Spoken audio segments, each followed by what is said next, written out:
Hi, I'm Dr. Stephen McKee, the founder and president of Labtech International Limited, and I'm here together with Nyoman, our manager for R&D department at Labtech.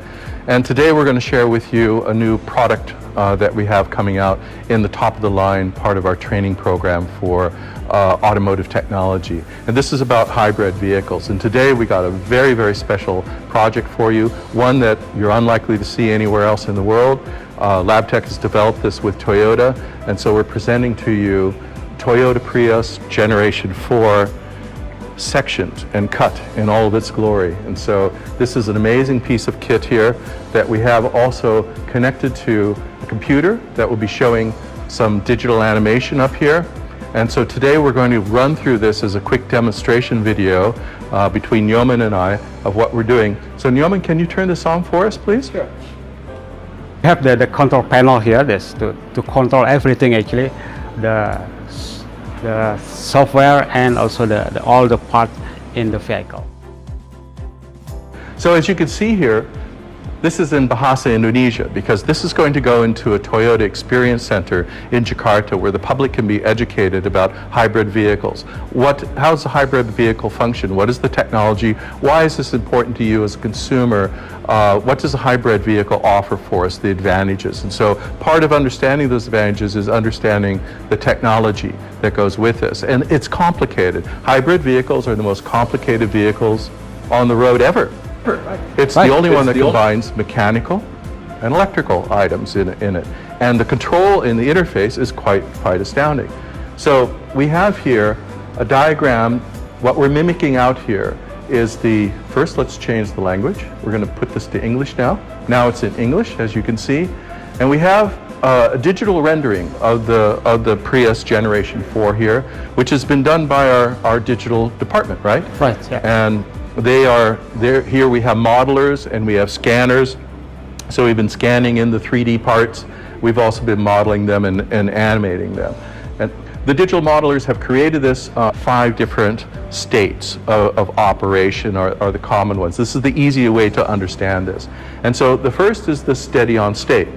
So are we in the steady on state right now, Neil? Yes, exactly. This on the start position. So I will move it to the ready on state like this. Ready on state. Okay. So the ready on state now, as you can see, the lights have come alive. Tell us about the LEDs, Nyoman, and about this, what they're for. Thank you.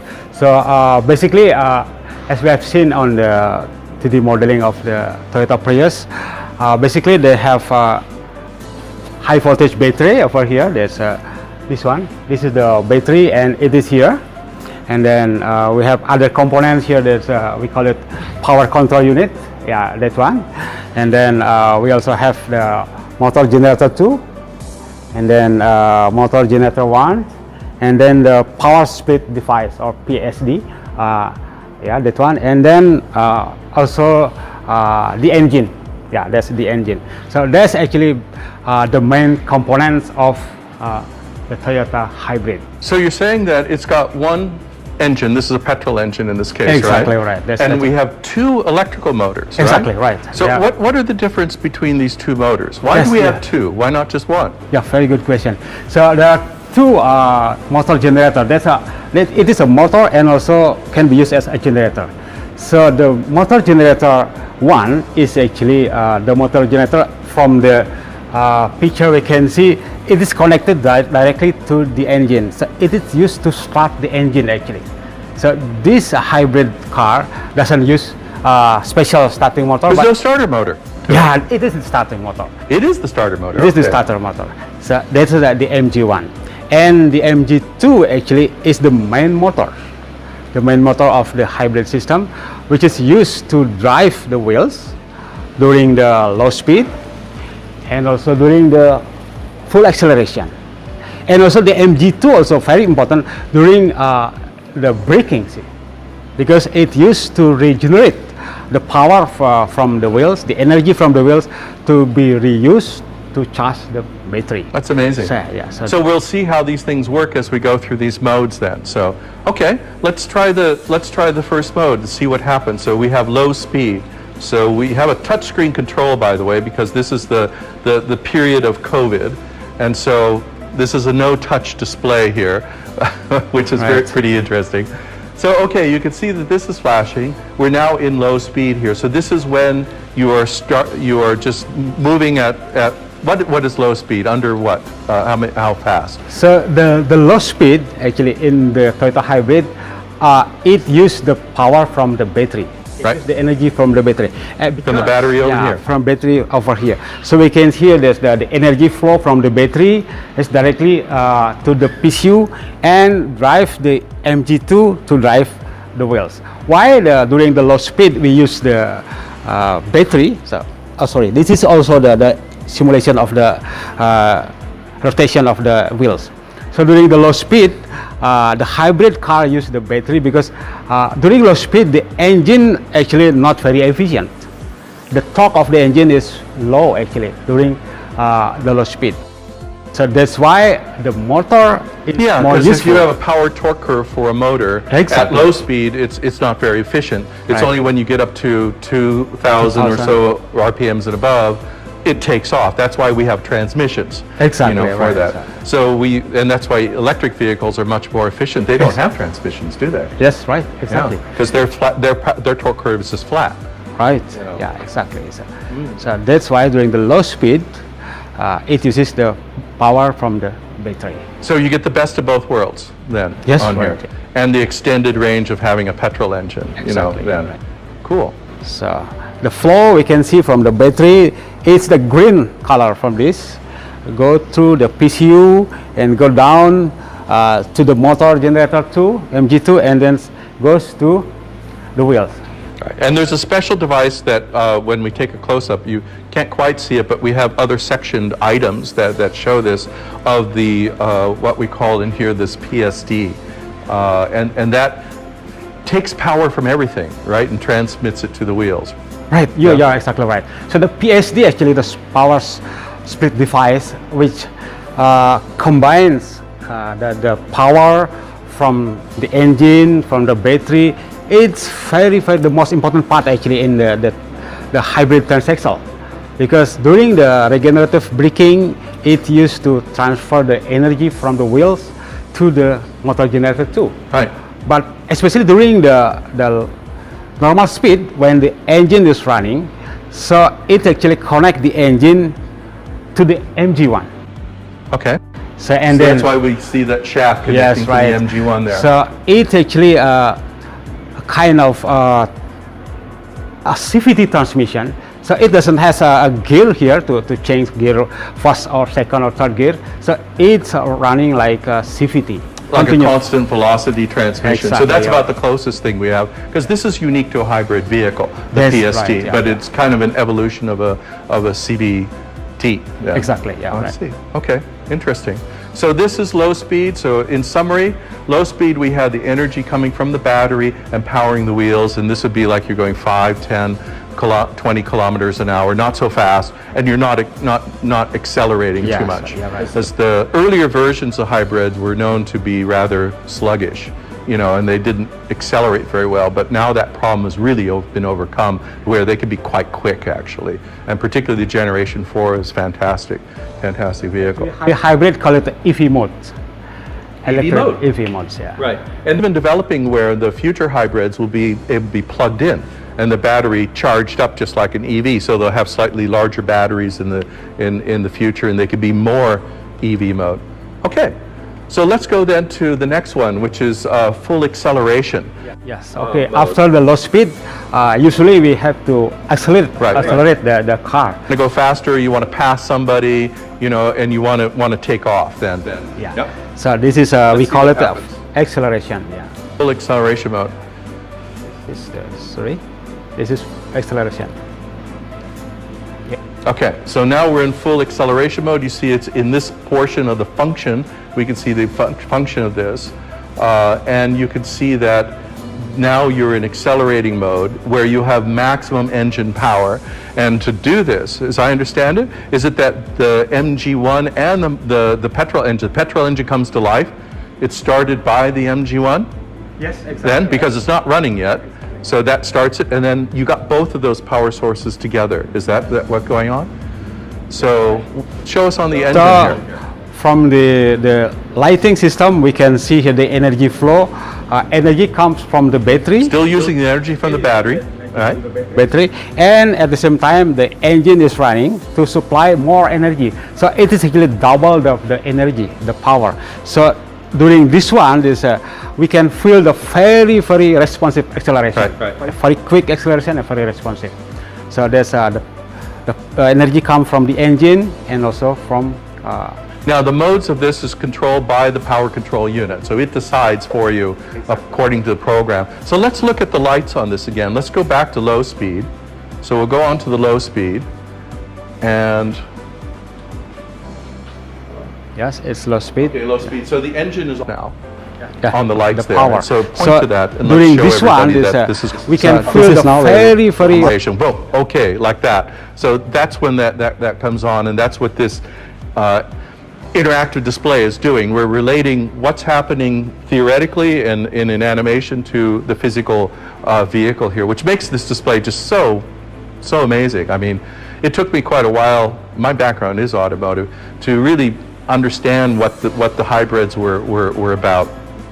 And this just makes it so any person could understand it, doesn't it? Yeah? Yeah, right. And you can see here also there's another diagram which shows the functions. And so right now we're getting battery energy, we're getting engine energy, and in the low speed mode the engine wasn't happening, you know, during this. And this is actually a very useful thing. And you can see that the engine is now alive and it's running in this mode, whereas before it is not running. So in the low speed this is off now. And so it's not running. So we go back to full acceleration. So it's really only during that acceleration, you're not using the engine that much. When else does the engine come on? Okay, very good question, sir. So the engine actually will be run, it will run very efficient during a certain speed. For example, above of 2000 RPM, the engine running very efficient. So we can see from this chart, so the engine power maximum efficiency here. So on that state, the hybrid technology, the hybrid system use the engine to power the vehicle. Right. So is that what's happening during normal driving? Exactly. So, okay, here we're now on normal driving. Okay, I see what you're saying. So in normal driving, the engine is still on, but it's not using, it's cruising, like you're cruising down the road at 100 kilometers an hour or 55 miles an hour, and you're not accelerating, you're just, you know, barely at that point. In a normal vehicle, you just barely be touching the accelerator, you got more power than what you need. So it's using part of that power with the MG1 to convert and store the energy going back to the battery and top up the battery then. Is that what? Exactly right. So because during the acceleration, we use the power from the battery, we use the energy from the battery. During the low speed, we use the energy from the battery. That means the level of the battery state will be reduced. So we need to charge the battery sometimes. So in this case, engine will charge the battery. So it's going through the MG1 in this case, and then the electricity is flowing back, and you can see the battery is filling up here, back. Yes, right. And also here. The other thing also, once the battery is full, and then the energy from the engine also split it to added power to the MG2. Okay. So yeah, and then go to more, give the more power to the wheels. So that's actually the function of PCU and also the PSD during that time. So as we can see here, during normal driving, you're in this area where excess power is being stored back to the battery, and that's why you have such a long range in this. You're really just only using the engine when you need it, and you can go long distances in a Prius right now. You can go much farther than you can in electric vehicles, and plus the thing is, you don't have to actually plug in. You just top up a little bit of gas or petrol, and you know, away you go. They're fantastic for long trips. Yeah. Yeah. Very economical too. Economical. Sort of miles per or kilometers per liter. Yeah, there's in the normal driving, there's it will be much more efficient compared to the normal engine, the conventional engine. Double, almost double, maybe 25, 30 kilometers per liter. Yes, right. Yes, Normally it might be 14 kilometers per 1 liter. This one is 30 kilometers per 1 liter. It's very efficient. Double performance. So it only takes half the fuel. Half the fuel, yeah. But they're not twice the cost of a normal vehicle. It's just a little bit more. In fact, really, in some cases, they're not more at all, because you get, particularly with Toyota, you're getting a great Toyota vehicle. And they're offered also in Camry too as well. There's hybrid, and it's not just the Prius, but this technology is similar, is it? Yes, right, you're right. So the Camry and now become more and more Toyota car using the hybrid technology. I think they have some of the best hybrid technology around. They were one of the early ones, and they really put a lot into the developments. So then so we've gone through normal. We got one more state here. I think this is always one of the most interesting ones. This is regenerative braking. So let's try that, and tell us what's going on here for regenerative braking. Okay, so from the diagram we see there's the energy flow from the wheels to the motor and then goes to the battery. So in here we can see also goes from the wheels, goes to the MG2 for the PCU and then to the battery. Same thing also we can see here. There's the energy, the green color means the regenerative energy come from the wheels. It goes actually to the motor generator 2, then goes to the PCU, power control unit, and then recharge the battery. So when this is happening and you're actually braking, when you push on that brake pedal, are the brakes actually working? Yeah, so that's very good question actually. Actually for the hybrid vehicle, even when we release the accelerator pedal, right, it is braking. It is braking. You can feel it brake. So it uses the waste energy from the wheels to recharge the battery. So actually when you brake, you really don't have to push on the brake pedal, you just let off the accelerator, and because you have you're telling the PCU there's no energy, that you don't want to be going, and it just starts to stop. But not terribly fast, but at a moderate rate. And so if you just want to slow down, you don't even have to tap on the brake then. Right? Right. But when we press the brake, that activates the brakes. Yeah, there's the brake, yeah.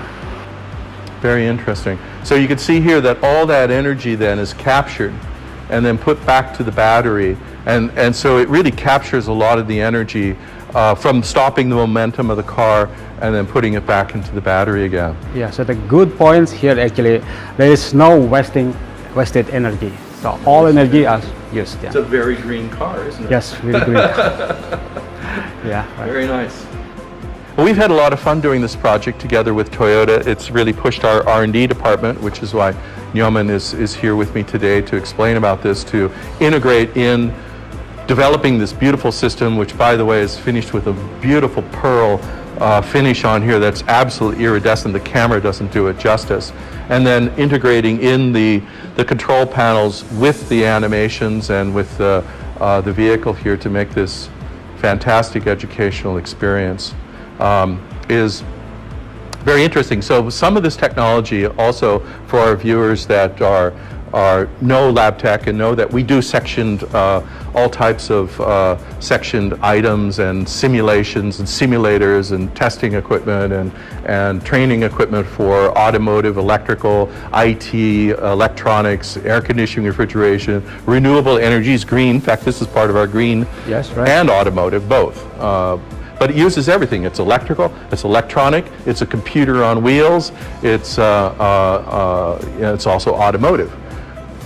But automotive is becoming more electrical, electronic, and IT. It's becoming less mechanical over time, right. And as the electric vehicles come out, there will be less moving parts and things like this, which is a fantastic evolution. And this is important for not just consumers to understand, but of course mechanics and your service people who we train in many countries. Labtech's equipment is used in over 80 countries around the world to teach mechanics and technicians about this type of technology. So what Nyoman and his team has pioneered, we will be seeing some of this come out into our regular line, particularly the level of sectioning and the LEDs we're already using in our standard products right now. And the fact to have this integration, we also have the Labtech Academy that has full content of learning about hybrid vehicles. We're coming on designing on electrical vehicles, but also the regular things from basic electricity, electronics for automotive to starter motors, fuel systems and things like this. The Labtech Academy is very interesting.